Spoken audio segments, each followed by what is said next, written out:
The bridal shower was supposed to be a celebration, but it felt more like a tribunal. 23 women packed into Mom's living room, all eyes on the gift table where expensive boxes from Tiffany and Cartier gleamed under the chandelier. My modest wrapped box sat in the corner like an afterthought. "Open mine next," squealed Jessica, my soon-to-be sister-in-law, pointing to a massive Hermès box. The room erupted in oohs and ahhs as she revealed a $15,000 silk scarf collection. I sipped my champagne quietly from the back of the room, wearing my usual jeans and sweater combo that cost maybe $50 total. To everyone here, I was Sarah Martinez, the family disappointment who worked some vague computer job and lived in a tiny studio apartment across town. "Where's Sarah's gift?" Mom asked, scanning the table with barely concealed embarrassment. My sister Amanda, radiant in her designer dress, picked up my small wrapped box. "Oh, this little thing? She probably got it at Target." The room tittered with polite laughter that felt like knives. "You can't even afford a proper wedding gift," Amanda continued, her voice dripping with condescension. "I mean, look at you. Same old clothes, same old broke Sarah." Mom nodded in agreement, her lips pressed into a thin line of disappointment. "Sarah, dear, maybe you should have pooled money with Cousin Beth for something nicer." I smiled and stayed quiet. What could I say? That I'd deliberately chosen a simple $200 kitchen gadget because I knew Amanda would appreciate the irony later? That my computer job actually meant I was the CEO of Phoenix Dynamics, the AI company that had been making headlines for months? Amanda unwrapped my gift with exaggerated enthusiasm. "Oh, bread maker. How practical." The room fell silent with second-hand embarrassment. "It's perfect for your new kitchen," I said simply. "Right?" Amanda forced a smile. "Very thoughtful." The shower continued around me like I was invisible. Women discussed their vacation homes in the Hamptons, their children's private schools, their husbands' law firms and medical practices. I was the family ghost, present but unacknowledged. "Sarah still living in that shoebox apartment?" asked Aunt Patricia, stirring her tea with deliberate noise. "Same place," Mom confirmed. "We keep telling her to find a nice man and settle down, but she's too focused on her little hobby business." My hobby business had revolutionized machine learning algorithms and was currently valued at $2.8 billion, but I just nodded along. "Still working on it. You know," Amanda said, addressing the room while looking directly at me, "some people just aren't cut out for success. They're meant to be the worker bees while others lead." I'd been leading a team of 847 brilliant engineers for 3 years, but I smiled and said nothing. The afternoon dragged on. Gift after gift revealed expensive jewelry, luxury vacations, and designer everything. My bread maker sat forgotten on the side table like a reminder of my supposed inadequacy. "I just worry about Sarah," Mom confided to Mrs. Henderson, our neighbor. 32 years old and nothing to show for it. No husband, no real career, living paycheck to paycheck. My last paycheck was actually a quarterly dividend of $47 million, but I kept that information to myself. "Maybe she could work at the front desk of one of David's clinics," suggested Amanda's future mother-in-law. "Something simple, you know? Answering phones." David was Amanda's fiancé, a successful plastic surgeon who'd never missed an opportunity to remind me that some people were naturally gifted, while others were better suited for support roles. "That's so generous of you to think of me," I replied politely. As the shower wound down, Amanda pulled me aside in the kitchen. "Sarah, I need to be honest with you. The wedding is going to be elevated. Black tie, very sophisticated crowd. David's colleagues, my sorority sisters, important people. It sounds lovely. The thing is," she continued, fidgeting with her engagement ring, "maybe you could skip the reception? You're still invited to the ceremony, of course, but the party afterward." She trailed off meaningfully. "You don't want me at your wedding reception? It's not that I don't want you there. It's just, you might feel out of place. All these successful people talking about investments and business deals and European vacations. It might be uncomfortable for you." I studied my sister's face, seeing genuine concern mixed with embarrassment. She really believed she was protecting me from humiliation. "I understand," I said quietly. Relief flooded her features. "Oh good. I'm so glad you get it. You can watch the ceremony and then maybe grab dinner somewhere nice." "I treat." We rejoined the group just as someone turned up the volume on the TV. The evening news had started and the anchor's voice filled the room. In our top story tonight, Phoenix Dynamics has completed the largest tech acquisition in the city's history, purchasing rival firm Teknova for $2.8 billion. The deal cements Phoenix Dynamics' position as the leading artificial intelligence company in the region. The room fell silent. Everyone was staring at the screen where a professional headshot filled the frame. My professional headshot, taken 3 months ago for Forbes magazine. CEO Sarah Martinez, just 32 years old, has built Phoenix Dynamics from a small startup into a tech giant worth over $2.8 billion. The acquisition of Teknova adds 450 employees and cutting-edge quantum computing capabilities to Martinez's already impressive portfolio. I could hear Amanda's champagne flute hit the floor, shattering into crystalline pieces that nobody moved to clean up.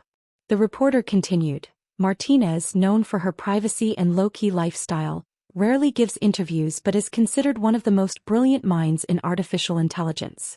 Her company's adaptive learning systems have revolutionized everything from medical diagnostics to autonomous vehicle technology.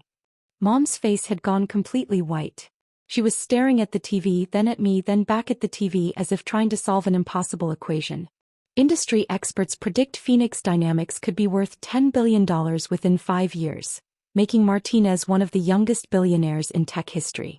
She'll be speaking at tomorrow's acquisition announcement at the Grand Plaza Hotel. The news segment ended, cutting to a commercial for car insurance. The room remained frozen in absolute silence. Sarah. Amanda's voice came out as barely a whisper. That's you. I nodded calmly. That's me. But you live in that tiny apartment. You dress like someone who doesn't care about impressing people with designer labels? Mom found her voice. How long have you been CEO? 3.5 years. We went public 18 months ago. Aunt Patricia was the first to recover, her social climbing instincts kicking into overdrive. Oh my goodness, Sarah. Why didn't you tell us? We had no idea you were so successful. I supplied helpfully. Important, she corrected, already calculating how to leverage this information at her country club. Amanda was still staring at me like I'd grown a second head. But the apartment is actually a penthouse. I bought the whole building 2 years ago. I like the neighborhood. And your clothes are comfortable. When you're running board meetings and product demos all day, designer heels lose their appeal. I looked around the room at all these women who'd spent the afternoon pitying me, dismissing me, treating me like the family charity case. Their faces showed a fascinating mix of shock, embarrassment, and rapidly recalculating social dynamics. The bread maker, Amanda said suddenly, looking at the forgotten gift on the side table. You gave me a bread maker. You mentioned you wanted to start baking as a hobby. It's actually a commercial-grade model used by professional bakeries. I had it custom-made by a company in Germany. It cost about $3,000. Amanda picked up the box with trembling hands, reading the small print she'd ignored earlier. Handcrafted in Bavaria, professional series, limited edition. Her voice got smaller with each word. Sarah, sweetheart, Mom started, her tone completely different now. Why didn't you tell us?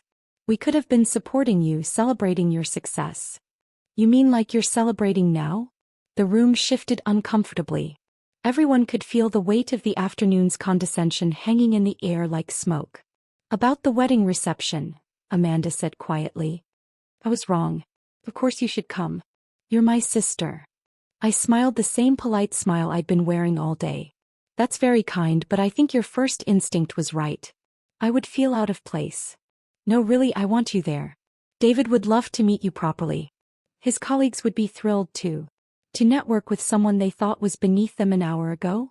Amanda's face crumpled. Sarah, I'm so sorry. I had no idea. If I'd known. If you'd known I was worth billions, you would have treated me differently. I understand. That's not what I meant. Isn't it? The silence stretched out until Mrs. Henderson cleared her throat. Well, this is certainly surprising news. I stood up, smoothing down my $50 sweater. Thank you for the lovely shower, Amanda. I'm sure the wedding will be beautiful. You're leaving. I have an early morning tomorrow. That acquisition announcement, you know. I headed toward the door and suddenly everyone wanted to talk to me. Business cards appeared from nowhere. Women who hadn't acknowledged my existence all afternoon were suddenly fascinated by my journey and vision. Sarah, wait, Mom called out, following me to the foyer. Can we talk? Maybe dinner this week. I'll check my schedule with my assistant. Your assistant? I have 3 actually, plus a personal chef, a driver, and a housekeeper. Turns out when you're running a $2.8 billion company, you need help with the little things. Mom's eyes filled with tears. I've been such a fool. You treated me exactly how you always have, Mom. The only thing that changed was your perception of my bank account. That's not fair. Isn't it? This afternoon you were embarrassed by me. Now you want to have dinner because I'm successful. What does that say about unconditional love? I opened the front door, stepping into the cool evening air. Behind me, I could hear the shower guests buzzing with excitement, already planning how to work my story into their social circles. Sarah, Amanda called from the doorway. I really am sorry. About everything. About the reception, about what I said. I turned back to look at my sister, beautiful in her designer dress, tears streaking her carefully applied makeup. Amanda, I love you. But I can't unsee who you really are when you think I have nothing to offer. I want to make this right. Then don't invite me to your reception because I'm suddenly worth knowing. Invite me because I'm your sister and you want me there regardless of my net worth. I do want you there. Because I'm Sarah or because I'm Sarah Martinez? She opened her mouth to answer, then closed it, realizing she couldn't separate the two anymore. I walked to my car, a modest Honda Civic I'd been driving for 4 years, much to my CFO's horror, and drove home to my tiny apartment that took up the entire top floor of a building I owned in the city's most exclusive neighborhood. Tomorrow I'd stand before 200 journalists and business leaders to announce the biggest acquisition in the city's history. Tonight I'd eat takeout Chinese food and watch Netflix just like I did every Sunday.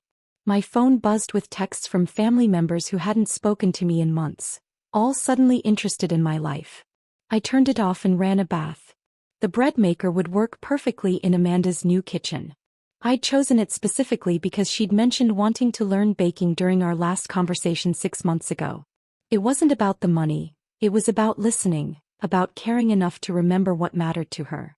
But that was before she decided I wasn't worth having at her reception. As I sank into the hot water, I couldn't help but laugh.